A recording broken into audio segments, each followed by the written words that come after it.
Hello everybody, this is House Gaming and welcome back to another episode of Let's Play Shadowrun Dragonfall Director's Cut. In the previous episode, we continued our way through the Technology facility, discovering that whatever it is they were working with involved cloning. We did copy the data so that we could perhaps figure out what's going on, but we need to find somebody who can translate it. There's not much reason to talk to anybody else around here, so let's first talk to Blitz. Blitz is clearly still as tense as ever. The table in front of him is littered with cigarette butts, and there's an enormous mug of soy calf cradled in his hands. He looks up at you with a tortured grin. Hey, Chief, what can I do for you? Any thoughts on the last run? I never thought I'd set foot in an Technology building. Looks different in meat space than it does in the Matrix, I'll say that much. Truth be told, Chief, I found the whole experience kind of nerve-wracking. I'm glad that we're out of there, and I'm even gladder that the building is a pile of smoldering rubble now. I need to find someone who can read this data that we lifted on the Technology run. Any thoughts? No, Chief, I'm sorry. Sorry, I'm new here, remember? My advice is to treat it like any other pay data. Just throw it up on the Shadowline and go for a quick sale. That's what I'd do. We've got bigger things to worry about than hunting for a linguist. Okay, let's talk later then.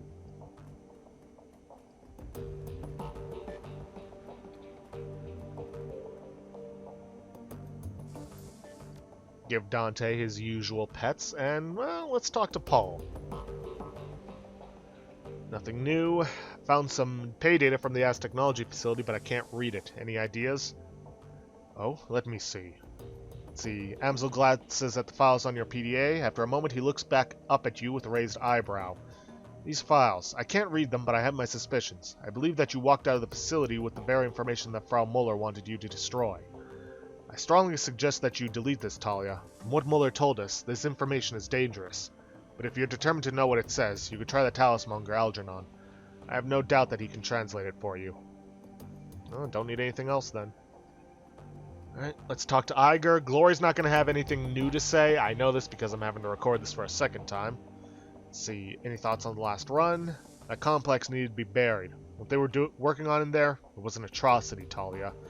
Glad that we were able to put a stop to it.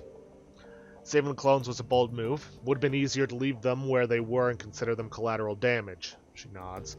But it was the right choice, Talia. Okay. Check the mission computer. Check our inbox. Blitz. To Talia. Dear Talia, please tell Lucas, excuse me, I mean Blitz, that I'm proud of him for not being an idiot. In all seriousness, I know that his first impulse must have been to come riding into my rescue, despite the fact that I didn't want him to. The fact that he was willing to listen to me and stay away, well, it means a lot. I wish that I could tell him everything. So much has happened, but for now I'm afraid that I have to keep quiet. Lives depend on it. Please tell him to sit tight and that I'll be in touch when I can. And please tell him that I love him. Best, M. Your continued assistance, Schockenwellenreiter, Talia. Thank you for your service. As a sign of our appreciation, we have decided to reward you with a piece of biotech that one of our operatives acquired on a recent job. If you wish to take advantage of this, go see Dr. Escabel. The implantation surgery has already been paid for, so there will be no cost to you. Thanks again for your help, and enjoy your new toy. Freedom, equality, information, Schockenwellenreiter. This will occur if you have completed 2 of the 3 Schockenwellenreiter tasks. Okay, jobs directory. Let's claim payment for the Technology sabotage run, which nets us personally 6,000 new yen. You submit the job as finished and await your client's response. A few moments later, a message pops onto the screen. Frau Muller, to Talia. If you are receiving this message, I have fled the country or am otherwise unavailable. Don't worry, you'll still be getting paid. I've made the appropriate preparations. In any case, Talia, thank you for helping me. Please do not attempt to contact me again. As far as the world, and my former employers, are concerned, I am buried under a ton of rubble. It is best that I remain that way. Goodbye, Yvonne Jimenez, aka Frau Muller. A moment later, yep, 36,000 from the client, 9,600 goes to our crew, 2,400 goes to the ammunition and resupply costs, 1,800 for the Alice funds, and 6,000 goes to us. That should be it. There's no other pending jobs. Nothing. We've completed pretty much everything. There's 5,800, but we're not going to mess with this just yet. I should note that, well, 58,000, not 5,800. Any money that goes beyond the required funds will go to you directly once you have transferred the funds, but we're not going to mess with that just yet because I would like to talk to the Talismonger Algernon, along with Blitz, and go see Doc Escabel about that new BioWare implant.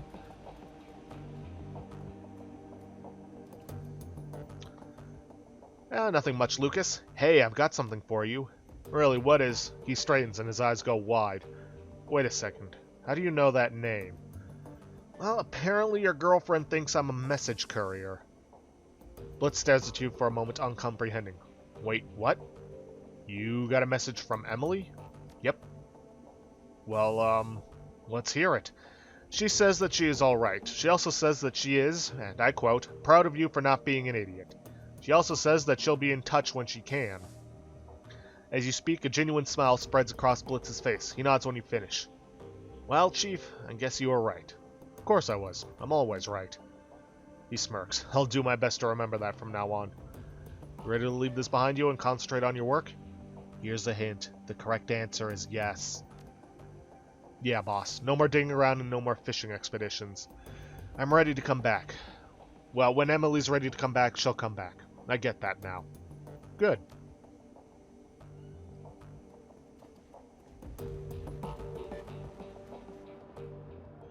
Okay, first things first, we're going to go to Algernon. Now, all of this stuff is completely optional. You could have just left the data there, but you wouldn't be able to learn about, well, what Project Bloodline was for.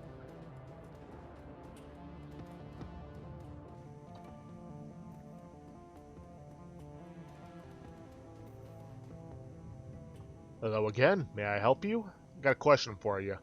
Came by some data on a job. It's written in a foreign language. Maybe you could take a look? Yes, of course. Hand it to me if you will. Algernon sweeps his eyes over the information on your PDA. His mouth curls into a frown, then a grimace of disgust. This is an abomination. You would do well to delete it. I thought that you didn't discriminate when it came to magical traditions. He meets your eyes. This is a special case. What you have shown me, this should not exist. But you are looking for specifics, and you will continue asking until you have them. The impetuousness of youth. Very well, I will attempt to provide the clarity that you seek. There is a great power in blood, Talia. It can be used as a focus, a battery, or a bridge. The blood mages of... not even going to try to pronounce that... are widely feared for their proficiency in abusing this power. This project, this bloodline, seeks to abuse the power of blood in a novel and horrifying way. With the techniques described in this document, a spellcaster could use a person's blood as a magical conduit. In layman's terms, a spell could be channeled through a father to kill his son, through a niece to kill her aunt, anyone with a hereditary connection to the original target, regardless of its distance. Do you see the ramifications of this, Talia? Do you understand what this means? Were the project completed, were the techniques described within to be perfected, nobody would be safe. You could run and hide, you could go to ground, you could bury yourself in a mile of concrete, it would not matter. As long as Az technology can find a blood connection to their prey, they could target them. And it would be fatal. He hands back your PDA, information intact. This is yours, Talia. You have heard my consult. I will leave the rest to you. Now then, at this point we have options. We could hand it over to Schockenwellenreiter, which would get us 2 karma and 500 Nuyen. But we don't really... I don't think it would be a good idea to leave that out in the open for, you know, everyone to have access to. We could post it as pay data on the Shadowlands, which, again, I don't think is a good idea because it could probably find its way back into the Azzy's hands. So that's a no. Or we could delete it, which will get us 1 karma. I think that's going to be our best option here. Plus, we don't need to complete any more Schockenwellenreiter because we don't get anything further out of them beyond the 500 Nuyen and the 2 karma. So, yeah. We already get our BioWare reward from them. Welcome back. What can I do for you, my friend? I need cyberware. Now then, the cyberware that they have provided for us, if we can find it, is... Come on, where is it? I know it's here somewhere. Ah, there it is. Adrenal Contractor. You can tell because there's no cost to it, and there's no essence cost, which means it's good even for mages. When triggered, gain +1 AP, but take an additional 2 damage from attacks last 3 rounds. Basically, we have an equivalent to Glory's Adrenaline Pump, but with the downside of the 2 additional damage. However, I think we're going to go for it. The extra AP is going to be useful. Yeah, we take 2 extra damage, but it comes at literally no cost to us beyond that. So, yeah. Cyberware causes essence loss. Not this one. This affects magic rating of your character as magic is equal to essence rounded down. Magic is very important for spellcasters. The base number of spell slots available to the caster is equal to half of their magic rounded down. Therefore, losing essence can cause spell slots to be permanently lost. In addition, each point of magic lost increases all spell cooldowns by +1. Casting a spell again while it is cooling causes drain damage to the caster. You cannot have less than 1 essence. So yeah, that's why spellcasters should never engage in cyberware. Unless you can find something that costs 0 essence. So, without further ado, all that's left is to head back to the base, take care of the Alice funds, and delete that data.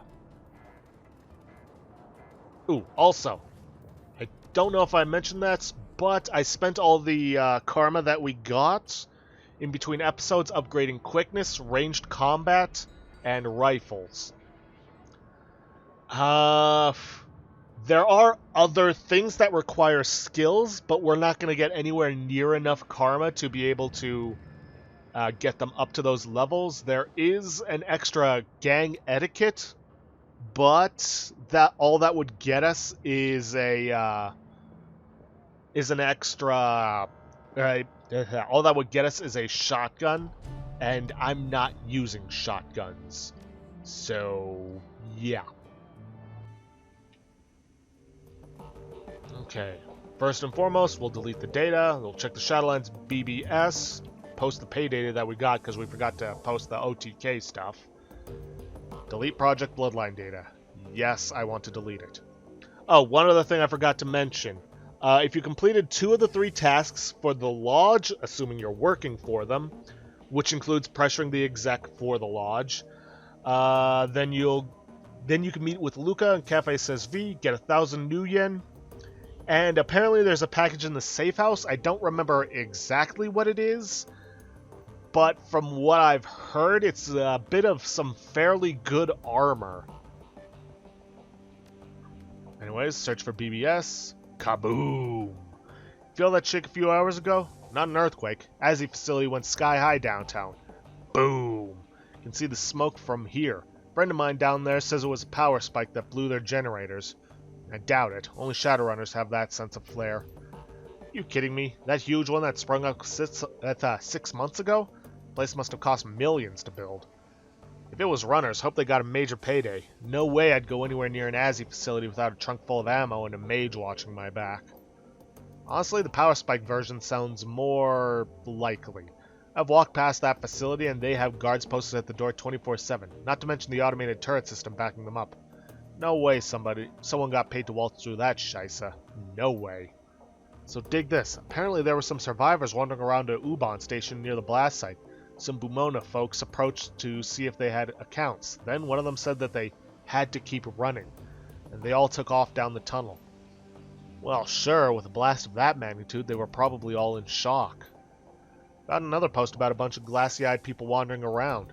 It said that they were all wearing hospital gowns? The Bumona people must have hooked them up. They keep all kinds of medical gear in their rescue wagons. Maybe. Or maybe they were ASI guinea pigs. No more posts. And let's get the pay data up there. OTK. Like I said, you can also post the bloodline data, but I ain't taking any chances on that. And now let's try and transfer the 50k to Alice's secured cred stick for payment. Account admin override password required. Current admin user, Paul Amsel. Talia, please check with me when you are ready to proceed with Alice's payment.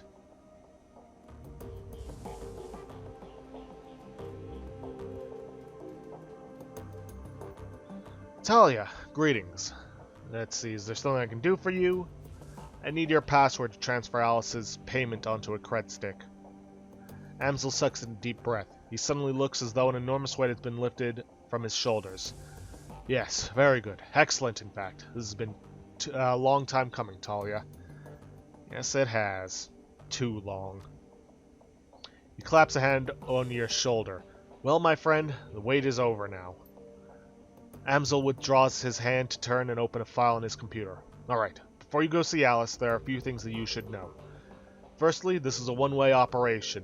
Once the funds have been transferred to the cred stick, the only person who will be able to access them is Alice. As far as the team is concerned, the money will simply disappear.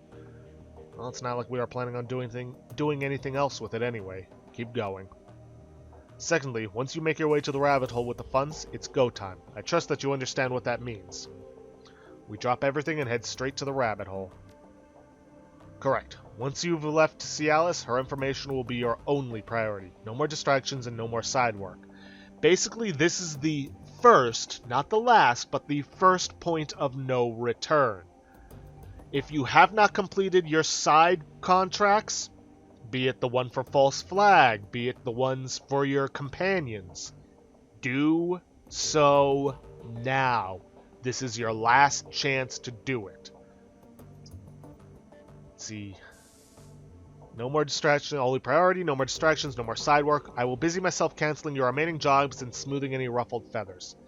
Isn't that a bit premature? We don't even know what Alice has come up with. In for a penny, in for a pound, Talia. I am confident that Alice will provide us with useful information.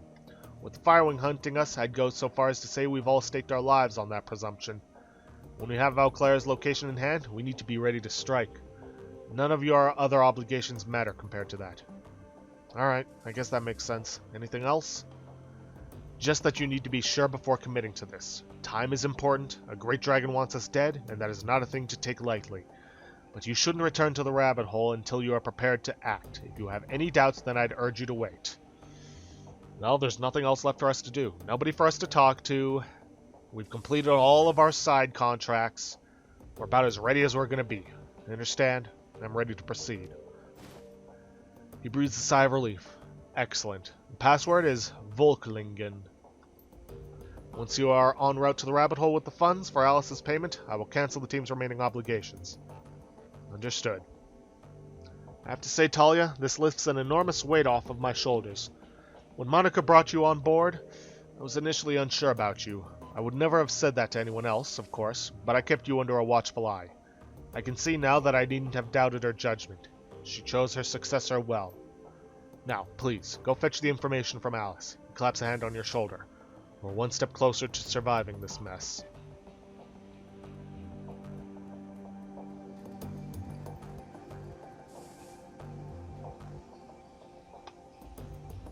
Once more, let us check the fund, and that 8 grand will go directly to us. Volklingen. Yep, received 8 grand. The funds disappear from your account. Moments later, a message pops up on screen. Transfer complete. Sitting in the dock, on the keyboard, a green LED blooms to life on Alice's cred stick. The trigger has been pulled. Rabbit hole awaits. And I should still be fully stocked. Yep.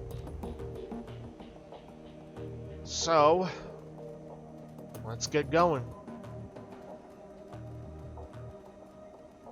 Taking care of everything that we can. So, let's get out of here.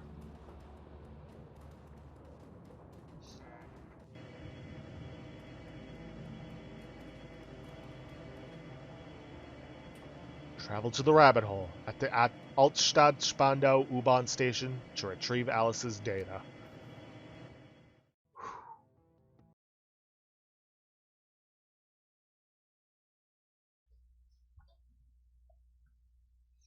The tiny cred stick feels heavy in your pocket, fat with the weight of hard-won nuyen. The U-Bahn station swallows you up and sends you hurtling down the rabbit hole, towards Alice, towards the information you've bled for. Train pulls to a stop, and the doors hiss open to the dark, old platform. With luck, answers lie ahead.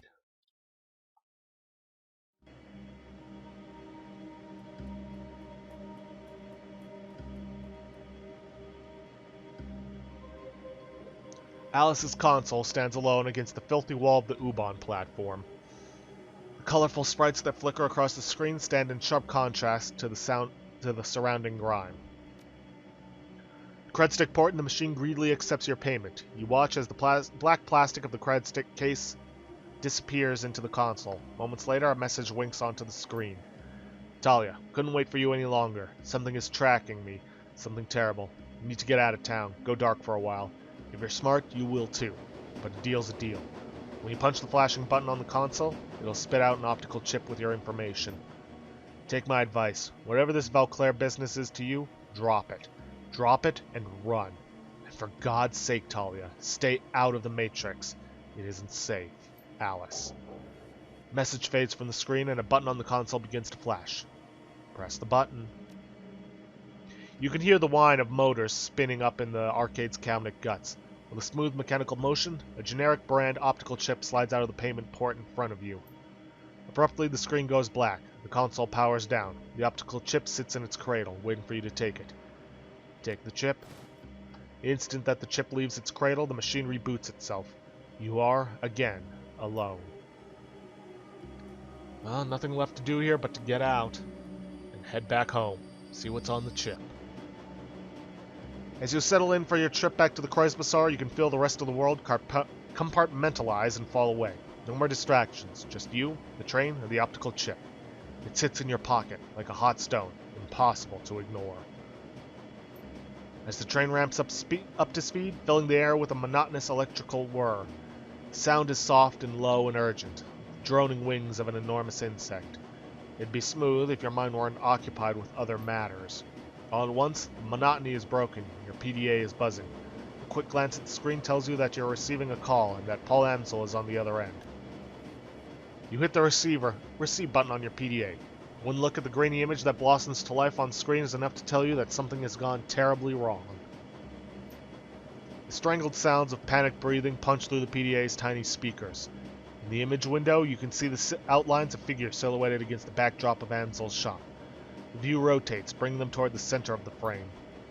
The image sharpens. At the center of the screen stands an enormous orc in battle armor, a hand cannon leveled at something just out of frame. His face is a shiny mat of grafted tissue. His smile is like something out of a nightmare. Let him go, you son of a bitch! The orc doesn't respond. You don't hear your own echo over Amsel's microphone either. You must have muted the volume on your end of the conversation. You watch, powerless, as the orc's grin widens. Frantic breath that you hear coming from off-screen increases in frequency. From off-screen, you hear Amsel's frantic voice. Audrin, please, tell me what this is all about. What are the Firewing's plans? You're going to kill me anyways. Don't send me to the grave without... Your stomach drops as the gun bucks and roars in the orc's hand. Your view of the PDA pitches wildly, then comes to a sudden stop with a violent cracking sound. A burst of static floods the screen. Moments later, a sharp, dark shape falls into view with the equivalent force. You hear the unmistakable sound of bone crunching against hard wood. The camera auto-adjusts, and the dark shape swims into focus. You are staring into, and through, the dripping, cavernous ruin of what was once a human head. The remnants of the face that remain are enough to confirm what your gut already knows. The body on the screen is that of Paul Amsel. From out of frame, far away, you can hear another voice, a woman, young from the sound of it, with a military cadence. What now, sir? Now we press our advantage. Jam their comms, Ortega. The sound of hurried motion recedes into the background.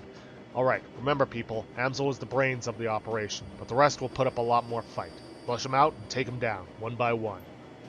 Another voice chimes in, a young man this time. Sir, look at Amsel's wrist, PDA. I think it's recording. God effing damn it. You hear the roar of another gunshot, and the screen goes dark. Your vision swims, and the screen of your PDA seems to fade away. The impact of what you've just witnessed hammers you in the gut, over and over again. Amsel is dead. The Kreuzbazaar is under attack. And it's entirely possible that an ambush party is already waiting to meet you at the U-Bahn platform. Whatever your attackers have planned, you won't be able to do much about it from in here. The train is speeding toward the Kreuzbazaar station. No more stops between you and the enemy. Nothing to do but prepare yourself and wait.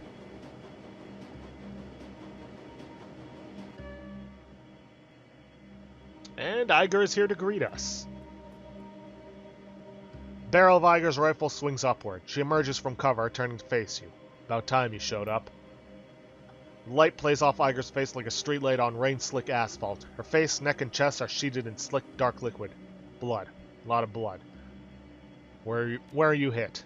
I'm not. This little bastard. On the other hand, Iger wipes her mouth with the back of her hand, then hoists a corpse up from behind her makeshift barricade. A young man, maybe in his early 20s, his eyes frozen wide in surprise. What's left of his throat hangs down in ragged flaps. Made one hell of a mistake. Nicely done. Iger shrugs. Well, you know what they say. Any weapon at your disposal. Did you meet up with Alice? Do you have the information? Yeah, I got it. An optical chip. We'll have to use my computer to open it. Whatever's on that chip, these bastards don't want us to read it. All the more reason to do exactly that. After we put the rest of them in the ground, that is. Iger. They killed Paul. I saw it. Iger's expression hardens. Yeah, I know. He had us all patched in on that call. We all saw what happened. I figured they'd try to ambush you at the platform, ventilate the train, take you out, and cut off a potential escape route in the process. She shrugs. It's what I would do, so I hightailed it out here and set up an ambush of my own. Good thinking. Thanks. Anyway, that's enough talk. We've got a job to do. Iger swings her rifle up and over her shoulder. Excuse me. There are an unknown number of hostiles topside. They're well-equipped, decently trained, and hell-bent on killing us. Last I heard, Glory was on the north end of town. Dietrich was out getting coffee when all hell broke loose. Let's go get them. Let's go hunting. +1 action point. Your experience points has increased your ability to operate in dangerous situations. Basically what this means is that every member of our team now has 3 action points to work with. That might not seem like much, but it's going to make a big difference. Especially if we boost it using Dietrich's Haste, or our new Cyberware, or Glory's Adrenaline Pump. So it's going to be useful. Now, I know we still have just under 3 minutes left on the episode, but I know that a lot of fighting is going to be coming up very soon, as has obviously been shown. And, you can't save in the middle of combat. So, I'm going to have to end the episode off a little early today. So, if you guys like what you see, please leave a like, subscribe for future content, don't forget to hit that bell icon to get notifications for when I upload, or to hit the straw poll link to vote for our next Let's Play, which, at the time of recording, is currently at 9 votes. 4 for Bloodstained Ritual of the Night, 3 for Prey 2017, 1 for Dragon Age Origins Awakening, and 1 for Yakuza 0. It's a close fight between Bloodstained and Prey, and we still have a ways to go before I decide to close off the straw poll for this. So anything could happen with that. But anyways, if you could also please leave a comment down below this video, and I'll see you guys in the next episode. Thanks for watching.